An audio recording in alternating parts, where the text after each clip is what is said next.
apresentação de Jesus no templo. Passados os dias da purificação deles, segundo a lei de Moisés, levaram-no a Jerusalém para o apresentarem ao Senhor. Conforme o que está escrito na lei do Senhor, o primogênito ao Senhor será consagrado, e para oferecer um sacrifício segundo o que está escrito na referida lei, um par de bodas ou 2 pombinhos. Vamos agora ao versículo 41. O menino Jesus no meio dos doutores. Ora, anualmente iam seus pais a Jerusalém para a festa da Páscoa. Quando ele atingiu os 12 anos, subiram a Jerusalém, segundo o costume da festa. A família de Jesus é uma família funcional e ele tem um pai e uma mãe estudados, vários artigos e livros sobre ele. O pai dele é José e a mãe dele é Maria. E a família de Jesus, ela é fantástica. Presta atenção, porque ela quebra todos os paradigmas de família que nós imaginamos que seja a família cristã de Jesus. Nós imaginamos que a família de Jesus seria uma família perfeita, de um homem rico, próspero, equilibrado, maravilhoso, uma mãe maravilhosa, rico, perfeito, maravilhoso, mas não é assim. Uma reflexão que traz para nós, nos direciona que a família de Jesus é igual a minha e a sua. A família de Jesus é uma família normal. E mais, com muitos fatores que talvez a sua não tenha. Por exemplo, na linhagem de Jesus, tinha uma prostituta chamada Raabe. Isso está lá na descendência dele.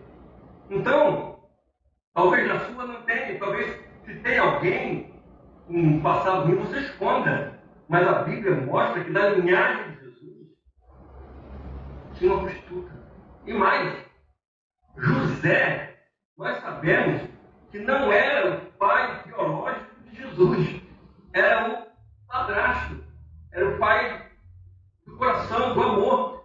Ele não era o pai sanguíneo, como muitas famílias se encontram hoje. É muito interessante porque nós temos a tendência de acreditar que a família de Jesus ela é uma família sem nenhum desafio, mas a relação de José com Jesus em si mesmo poderia ser uma proposta complicada, porque ele não era o pai, ele era o padrasto e pajem. O pai de Jesus, deste menino, nada mais, nada menos, era Deus. Então, é uma família que tinha tudo para dar errado. Uma história complicada, um padrasto, um nascimento complicado, mas deu certo. Qual, então, era o segredo dessa família? O que fez essa família vencer? O que faz essa família ser um modelo para mim, ser um modelo para você? O que está exatamente nesses dois textos que nós lemos? José e Maria levaram Jesus até a presença do Senhor. Isso faz toda a diferença. Eles eram a influência que Jesus precisava e que os meus filhos precisam e que os seus filhos precisam. Os seus filhos precisam ver em você a influência da fé. Você precisa apresentar os seus filhos ao Senhor, precisa apresentar o Senhor para os seus filhos. É você que precisa ser o modelo, testemunhar, falar e viver o Evangelho, para apresentar aos seus filhos o Evangelho, para que os seus filhos possam viver de uma forma diferente da que hoje ele pode estar vivendo. Eu quero dizer uma coisa para você. A influência é fato, é real. Ou você vai influenciar o seu filho, ou alguém vai influenciar. Ou você vai ser a referência, ou alguém vai ser. E lógico, quando dá errado, todo mundo é culpado do erro. Até o diabo leva a culpa que não tem. Você é responsável pelo sucesso e pelo fracasso do seu filho. Não é a igreja, não é a escola, não é o seu avô, não é a sua avó, não é o vizinho, é você. Deus confiou a você testemunho de fé. O filho precisa ver, não só ouvir. Você pode falar, você pode ficar em casa, cantar, ver e mostrar para ele como José e como Maria, levaram Jesus de criança e cumpriam anualmente, porque eles só podiam estar anualmente lá, e apresentavam Jesus à fé. A influência necessária que a sua família necessita passa por você. Se você não leva, o que você não vive, você não acredita. E se você não vive, você não acredita, você vai pagar as consequências de ver o seu filho vivendo as influências desse mundo tenebroso. Hoje de manhã, quando eu vi meu filho estar sendo ministrando, eu estava orando, clamando por ele, para que ele continue ali. Eu quero dizer uma coisa para você nessa noite. Nossos filhos são todos eles petulares. É uma geração petulante. Tem resposta para tudo. Eu, na minha época, meu pai me olhava, acabou, parou. Minha mãe me olhava, acabou. Não tinha querer, não. Lembra que a gente comia domingo? Frango com galinha todo domingo. Era uma Coca-Cola para 6. Era uma Coca-Cola dividida para 6. Não, porque não podia, não. Graças a Deus, na casa tinha fartura. Mas era uma Coca-Cola, o refrigerante não era bom. E era uma só, ponto final. Hoje em dia, se você bota o teu filho reclama porque ele quer Coca, quer Sprite, ele quer aquilo, ele quer nuggets, ele quer o vestido, ele quer hambúrguer, McDonald's, quer podrão. Nossos filhos são petulantes, é uma geração diferente. E se não vem em você, se não vem em você Deus, se ele viver Deus, é milagre mesmo. Porque hoje as influências externas são violentas. E aí, seu filho vai virar aquilo que você não quer que ele vire. E sabe o que você vai dizer? Ah, eu não posso fazer nada. Eu até ensinei. Ah, eu não posso fazer nada. O que eu posso fazer? Ah, eu não sei você, mas eu. Não estou falando aqui, pastor, com calma. Não sei você, mas eu estou na igreja, meu irmão. Estou enfurnado na igreja servindo a Deus. Se você não acredita assim, bom para você, você é muito melhor que eu. Mas eu não vou arriscar. Jesus e os pais apresentaram Jesus, levavam Jesus para o tempo, eu vou fazer diferente, acabou. Eu não vou correr risco.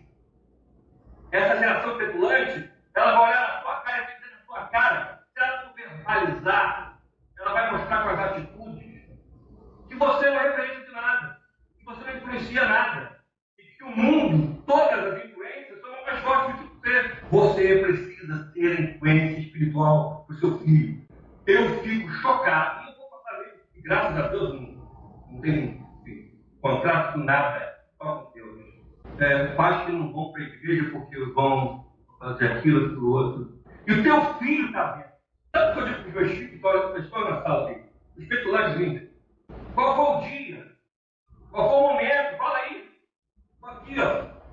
Domingo. Eu voltei uma quinta-feira. Na quinta-feira que eu voltei, que era minha festa de casamento. Eu fui namorar. Eu não vou correr risco. É chuva, sol, convites. Eu estou aqui. E eu digo isso para os meus filhos. Eu e a sua mãe temos um problema. Deus, família e trabalho. Porque eu sei que é uma geração difícil, num mundo complicado. Eles verem qualquer vai ser terrível, vai ser o fim. Mas a palavra garante. Eu li um livro outro dia aí, nem sei a ler. Ele falou, não é bem assim. A palavra garante, ensina ao teu filho, ensina. A palavra ensinar tanto no hebraico quanto no grego, conduz. Não é mandar, não. Conduz o teu filho, mesmo que ele fique velho, você precisa ter moral para falar. Não é quando você quer, não é quando você gosta. Eu estou convencido, não vou ao Pedro. A igreja, ela serve como instrumento para fortalecer a família e os padrões bíblicos. A igreja, ela serve, ela é um instrumento, ela é um prédio onde Deus se faz presente. Ele não habita, mas ele se faz presente. E você, nessa geração atual, com tantas ofertas, falta a escola dominical, não está nas orações, não está em nada. Se você quer que milagres aconteçam na vida do teu filho, da tua família, você está de brincadeira. O que você quer, eu também quero. Eu assisti um filme ano passado, ano retrasado, com a família, do Aladdin, Will Smith. Ai, como eu gosto, perdão, irmão, pode ficar decepcionado se eu achasse aquela lâmpada. O primeiro pedido que eu ia fazer Ela nunca mais fazia a obra, que o gênio fosse aí e fizesse a obra da igreja. Seria fácil demais. Ter um gênio com 3 pedidos. Não vai acontecer. É uma luta, é uma guerra diária, onde o meu testemunho precisa levar os meus filhos e a minha mulher até o altar do Senhor. Eu não tenho tempo para blá blá blá.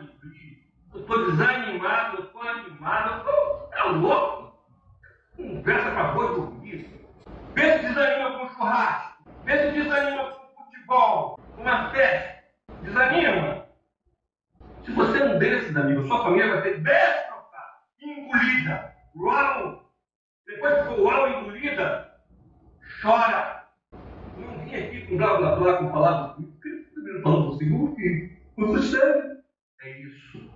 Sua casa precisa de influência e sua casa precisa ser levada como Jesus foi levado até o templo, como Jesus foi apresentado. Este é o segredo da família de José e de Maria. É uma família pobre, família com necessidade, mas justo porque as ofertas que eles fizeram das pombinhas era uma família pobre. Eu falei sobre isso um tempo atrás.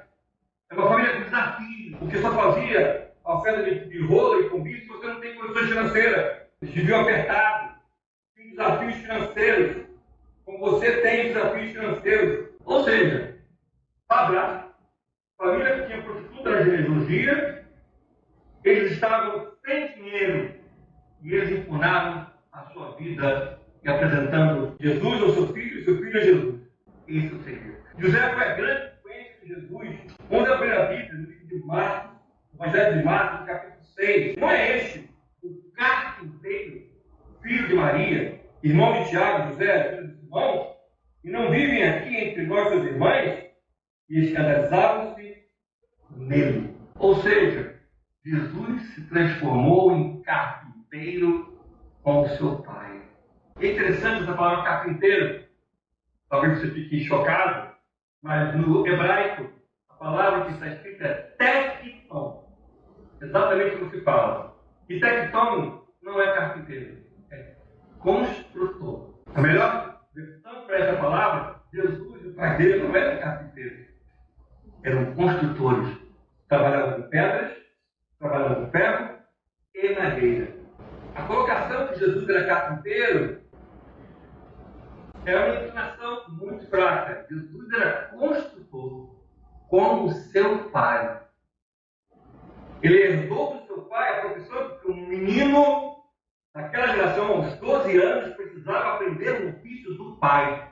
E quando o pai não ensinava o ofício, não tinha um ofício, era vergonha para a família. E aos 20 anos de idade, o pai escolhia a esposa do filho. Eles então se prometiam e logo depois se casaram. José ensinou Jesus a ler, porque a tradição de ensino da leitura era do pai. O pai passava o ofício, o pai passava o conhecimento. Jesus, ele absorveu os ensinamentos de José. Jesus, ele viveu uma vida como homem igual a todos os outros, até o momento em que ele se apresentou como Messias. Você precisa entender que a maior influência é sua, da sua família, do seu filho. Eles precisam ver nós. O primeiro testemunho precisa ser nosso. Talvez você não viveu assim, não fez assim, e esteja vivendo as consequências disso agora. Mas ainda não acabou. Você pode começar a mudança agora. Você pode começar a ser a mudança que a sua família necessita. Que o seu esposo precisa ver. Que os seus filhos precisam ver. A decisão radical, porque o Evangelho ele não tem nada a ver com o nada a ver. O Evangelho é uma proposta radical. Jesus, quando falava, ele falava de forma radical. Larga. E aqui no largar é digo de mim. Nós hoje precisamos pegar o Evangelho mais bacana, mais informal, mais feita para encher os templos de uma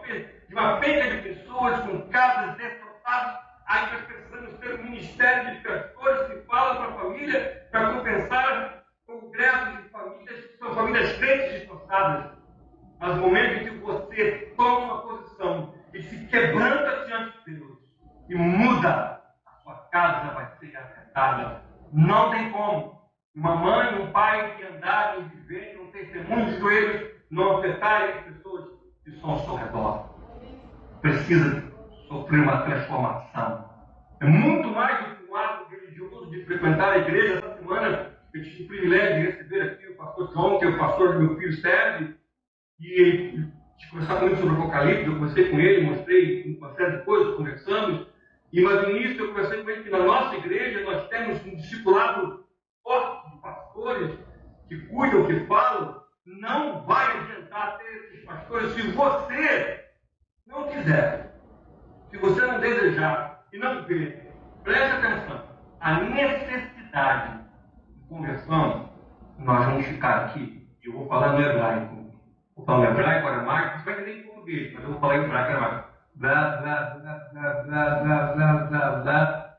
Vai ser um blá, blá, blá na sua mente, no seu coração, que amanhã você vai nem lembrar do que eu estou falando. Mesmo vendo todas as consequências horrorosas dentro do seu casamento, eu estou vendo agora. Você precisa querer, desejar. E para você querer e desejar, preste atenção, você precisa ver necessidade. Hoje estava na igreja, e na Santa Ceia, e o pastor estava orando para a Santa Ceia, eu estava orando, agradecendo a Deus, estava dizendo, Senhor, eu preciso de ti. Sem a tua atuação na minha vida, eu não sou nada, eu preciso.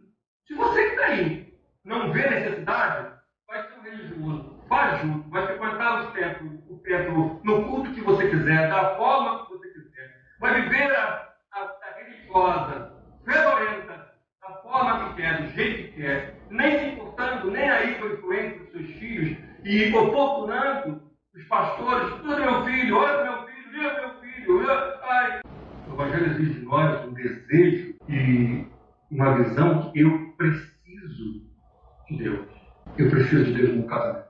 Eu preciso de Deus ainda na criação dos meus filhos, da forma dos meus filhos, porque agora de outra forma, eu preciso de Deus, eu necessito, porque senão vai ser buraco. Eu, em nome de Jesus, não vou viver vergonha, porque a palavra me garante que se eu estiver aos pés da cruz, eu vou ter muita luta, mas eu não vou conhecer vergonha.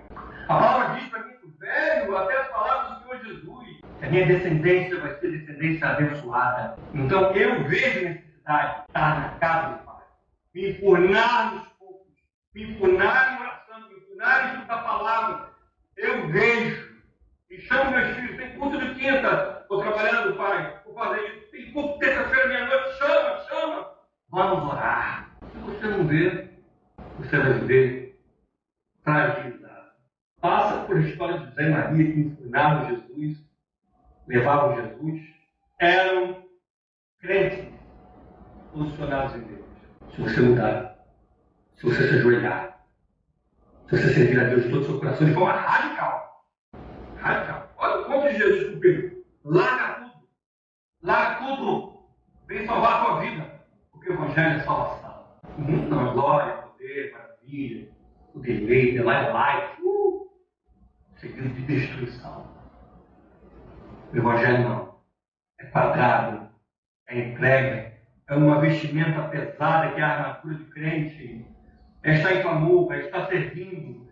Mas garante para mim e para minha família a glória de Deus.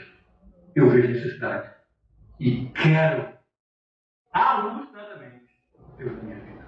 Então talvez você não tenha vivido isso, mas hoje você pode começar a lutar e colocar a sua família e começar a repreender demônios que tentam sobre sua casa, mas que encontrarão agora a forte resistência do servo do Deus Altíssimo. Eu já citei esse texto diversas vezes. É um texto que eu gostaria de ver. Gostaria de ver muitos textos da Bíblia. Endemoniado, está lá com os discípulos orando. Delay. Oh, não! Que isso? O demônio foi para a cara dele. E falou, eu queria estar olhando esse texto. Os discípulos de Jesus, que viram tudo, que andaram tudo, conheciam tudo. mas ainda não tinha experimentado a conversão. O demônio então olhou para eles e falou o seguinte: eu conheço Jesus, mas eu não conheço vocês. Eles sapatearam com o cara, o demônio pegou uma lixa de chava-unha, uma chapinha, e Jesus chegou e falou: ei, sai fora, pai. E os discípulos estão perguntando: mestre, qual o segredo? Jesus então falou para eles: foi mais radical, jejum, oração. Se a tua casa está uma bagunça, jejum, oração, conversão, mãos santas que repreendem todo o mal. Não quero, nem vou tratar com o diabo. Se infunda de Deus. Como está a tua casa? Pergunta melhor: quem é a influência da sua casa? Dos seus filhos, da sua esposa, você? Marido, você que é a influência da sua casa? Seus filhos olham para a sua vida? Sou petulante, sim, você pode olhar para ele e falar assim: ei, não, João. Vamos embora para casa